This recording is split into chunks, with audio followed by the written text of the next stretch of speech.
Próximo orador inscrito é o nobre deputado Glaucio Giuliani. Perdão, Flávio Serafini é o próximo deputado. Vossa Excelência dispõe de 10 minutos.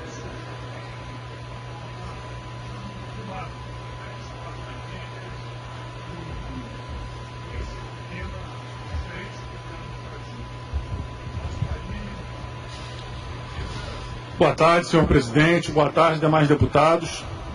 Hoje eu ocupo aqui a tribuna do plenário para tocar num assunto que tem, de alguma forma, ocupado um grande espaço nas mídias e tem sido tema de diferentes governos no Brasil. Nosso país, ao que tudo indica, está vivendo agora um ciclo de pouco crescimento ou nenhum crescimento econômico. E isso interrompe um cenário de crescimento econômico que vinha fazendo com que os diferentes governantes tivessem uma previsão, ano após ano, de ampliação dos seus gastos. Então, os diferentes governos têm falado de ajuste fiscal. Qual é o problema? O problema é que o debate sobre ajuste fiscal é um debate que é sempre feito pela metade.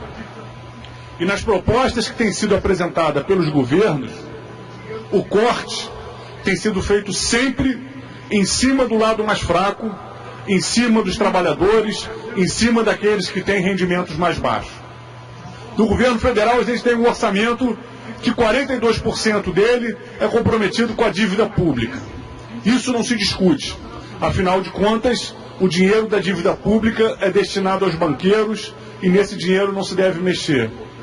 Aqui no governo do estado do Rio de Janeiro, a gente começa o ano de forma dramática.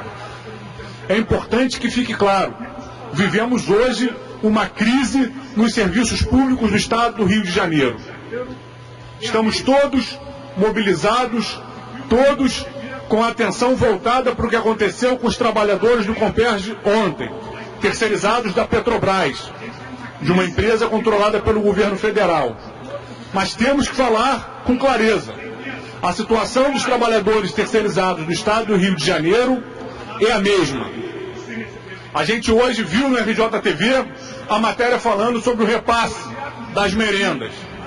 Mas mais que isso, a gente tem uma crise entre os trabalhadores terceirizados de toda a educação que centenas, milhares estão pelo estado do Rio de Janeiro com salários atrasados e sem receber benefícios. Na área de esportes, projetos desenvolvidos nos mais diferentes municípios estão todos paralisados por falta de repasse no orçamento. Isso coloca de forma muito evidente duas questões.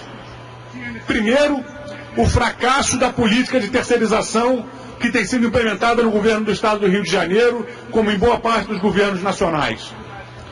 Preferem terceirizar porque aí podem, através de jeitinhos, indicar para as empresas terceirizadas os parentes, os apadrinhados políticos, sem a necessidade de submeter os trabalhadores que vão prestar o serviço público ao concurso público. E preferem fazer isso também porque tem a possibilidade cada vez maior de ter à frente da oferta desses serviços empresas e organizações sociais, de aliados políticos, de quem os governos mantêm relações. Aqui na Secretaria de Esporte do Rio de Janeiro, por exemplo, o problema é evidente.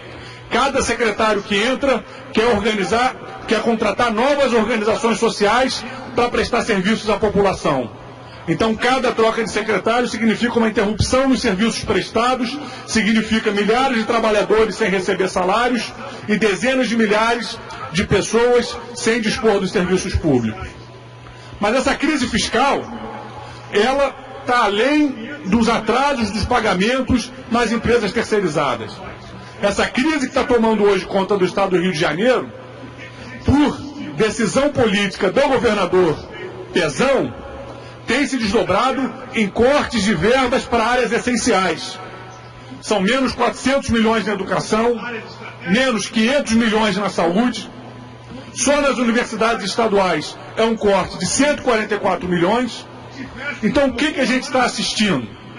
Enquanto a verba de custeio aumenta, as verbas voltadas para a garantia dos serviços públicos diminuem. Áreas estratégicas como educação e saúde diminuem.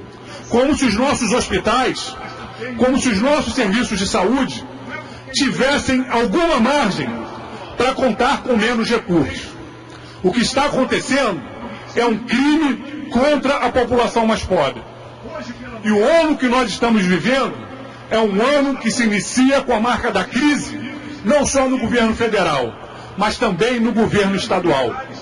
Não é porque a imprensa trata o governo estadual com mais benevolência que nós vamos omitir o tamanho do problema que está colocado. Hoje pela manhã aconteceu uma manifestação de salva-vidas aqui no Rio de Janeiro. Os bombeiros militares, que são lotados nas praias fazendo o trabalho de salvamento, mais uma vez chamam a atenção para o sucateamento desse serviço. Há 4 anos atrás, eram 1.300 bombeiros militares lotados nas praias fazendo o serviço de guarda-vidas. Hoje, são apenas 900. O resultado é que cada salva-vidas tem tido que fazer, durante esse período do verão, cerca de 30, 40 salvamentos num dia de maior movimento. A gente está às vésperas do carnaval. Os bombeiros estão chamando a atenção para a gravidade do problema. O governador Luiz Fernando Pezão vem empurrando o problema da barriga há meses. E agora qual é o quadro? Nos aproximamos de mais um feriadão, onde o movimento nas praias é enorme e o nosso corpo de bombeiros, os nossos salva-vidas, não tem condições de prestar um serviço adequado porque falta pessoal. Os salva-vidas têm feito de 30 a 40 salvamentos por dia. Isso leva o ser humano a um esgotamento.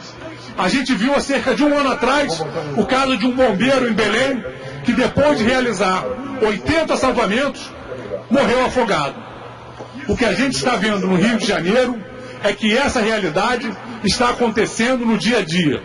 Os bombeiros ainda não morreram afogados, mas estão denunciando constantemente a gravidade da situação e a dificuldade para dar conta do número de salvamentos que são necessários.